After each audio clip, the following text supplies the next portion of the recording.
ಪೂಜ್ಯಾಯ ರಾಘವೇಂದ್ರಾಯ ಸತ್ಯಧರ್ಮರತಾಯ ಚ ಭಜತಾಂ ಕಲ್ಪವೃಕ್ಷಾಯ ನಮತೋಂ ಕಾಮಧೇನಾಯ ಚ. ಓಂ ಗುರುವೇ ಅತ್ಯಂತ ದಯಾಳುವೆ. ಸ್ನೇಹಿತರೆ, ನಮ್ಮ ರಾಯರು ಮಂತ್ರಾಲಯ ಅಂದರೆ ಹೃದಯಕ್ಕೆ ಹತ್ತಿರವಾದ ಜಾಗ. ಮಂತ್ರಾಲಯ ಅಂದರೆ ನಮ್ಮವರೊಬ್ಬರು ಅಲ್ಲಿ ಕಾದಿರ್ತಾರೆ ಅಂತ ಜಾಗ, ಅಂಥ ಸ್ಥಳ ಮಂತ್ರಾಲಯ. ಮಂತ್ರಾಲಯದಲ್ಲಿ ಈ ತಿಂಗಳು ಬಹು ವಿಶೇಷ. ನಮ್ಮ ರಾಯರು ಬೃಂದಾವನದರೊಳಗೆ ಹೋಗಿ 355ನೇ ವರ್ಷದ ಆರಾಧನೆ ನಡೀತಾ ಇದೆ. ಇದೇ ತಿಂಗಳು 29ರಿಂದ ಶುರುವಾಗಿ 7 ದಿನಗಳ ಕಾಲ ತುಂಬ ಖುಷಿಯಿಂದ ಭಕ್ತರು ಸಡಗರ ಸಂಭ್ರಮದಿಂದ ರಾಯರ ಆರಾಧನೆಯನ್ನು ಆಚರಿಸ್ತಾರೆ. 3 ದಿನ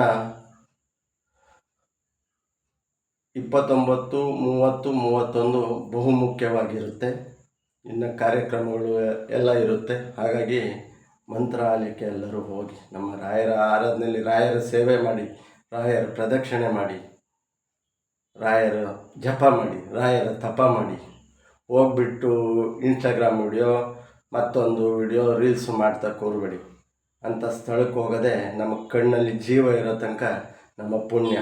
ಹಾಗಾಗಿ ರಾಯರ ಸ್ಥಳಕ್ಕೆ ಹೋದಾಗ ಜಪ ತಪ ಮಾಡಿ ನಮ್ಮ ಪಾಪ ಕರ್ಮಗಳನ್ನ ಕಳ್ಕೊಳ್ಳಿ.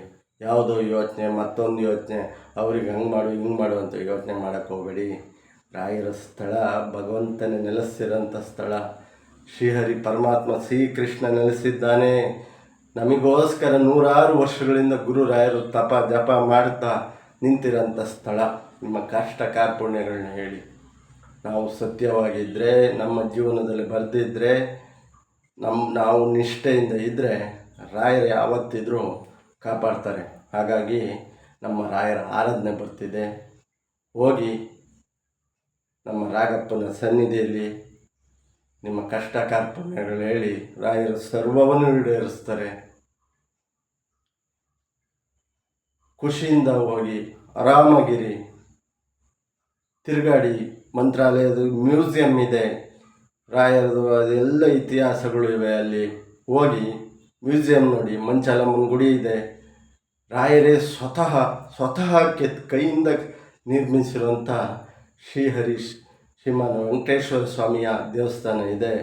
ಮಂತ್ರಾಲಯದ ಮಂಚಾಲಮ್ಮನ ಗುಡಿಯಿಂದ ಮೇಲ್ಗಡೆ ಹೋದರೆ ಕೇಳಿ, ಅಲ್ಲಿ ಅಡ್ರೆಸ್ ಹೋಗಿ ಜನಗಳು ಹೇಳ್ತಾರೆ. ಅದನ್ನು ದರ್ಶನ ಮಾಡಿ.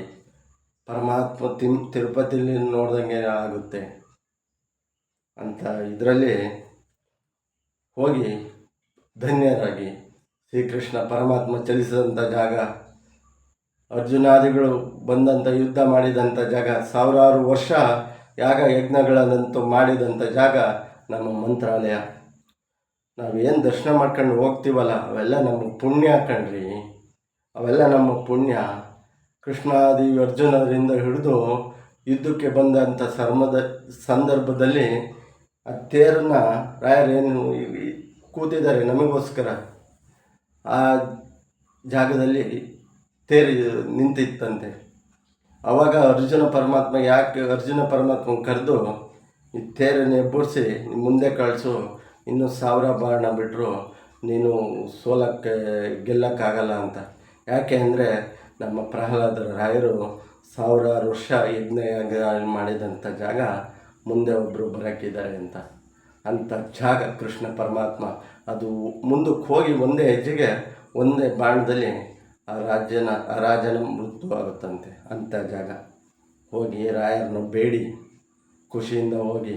ನಮ್ಮ ತಾತ ಇದ್ದಾರೆ, ನಮ್ಮ ಅಣ್ಣ ಇದ್ದಾರೆ, ಯಾರೋ ಒಬ್ಬರು ಕಬ್ಬಿನ ಜಲ್ಲಲ್ಲಿ ರಸ ಬಿಡ್ಬೋದು. ಆದರೆ ರಾಯರು ನಮ್ಮ ಜೀವನದಲ್ಲಿ ಯಾವುದಾದ್ರು ಪಾಪ ಕರ್ಮ ಇದ್ದರೆ ಅದನ್ನು ತೊಳೆದಲ್ಲೇ ಬಿಡೋದಿಲ್ಲ. ಕಬ್ಬಿನ ಜೊಲ್ಲೆಗಿಂತಲೂ ಹಿಂಡಿ ನಮ್ಮ ಜೀವನವನ್ನು ಗುರು ರಾಯರು ಅಷ್ಟೇ ಶುದ್ಧ ಮಾಡ್ತಾರೆ ಅಂತ ಹೇಳ್ತಾ ಇಲ್ಲಿಗೆ ಈ ವಿಡಿಯೋ ಮುಗಿಸ್ತಾ ಇದ್ದೀನಿ. ಯಾವುದೋ ತಪ್ಪಾಗಿದ್ದರೆ ಪದ ಬಳಕೆಯಲ್ಲಿ, ಯಾವುದೋ ವಿಷಯದಲ್ಲಿ ತಪ್ಪಾಗಿದ್ದರೆ ಕೈ ಜೋಡಿಸಿ ವಿನಂತಿ ಮಾಡ್ತೀನಿ. ಕ್ಷಮಿಸಿ, ಹಾರಸಿ, ಕಾಪಾಡಿ ಅಂತ. ಜೈ ಶ್ರೀರಾಮ್, ಜೈ ಜಗನ್ನಾಥ್, ಜೈ ಸಂಗರುಣ, ಜೈ ಭೀಮ್.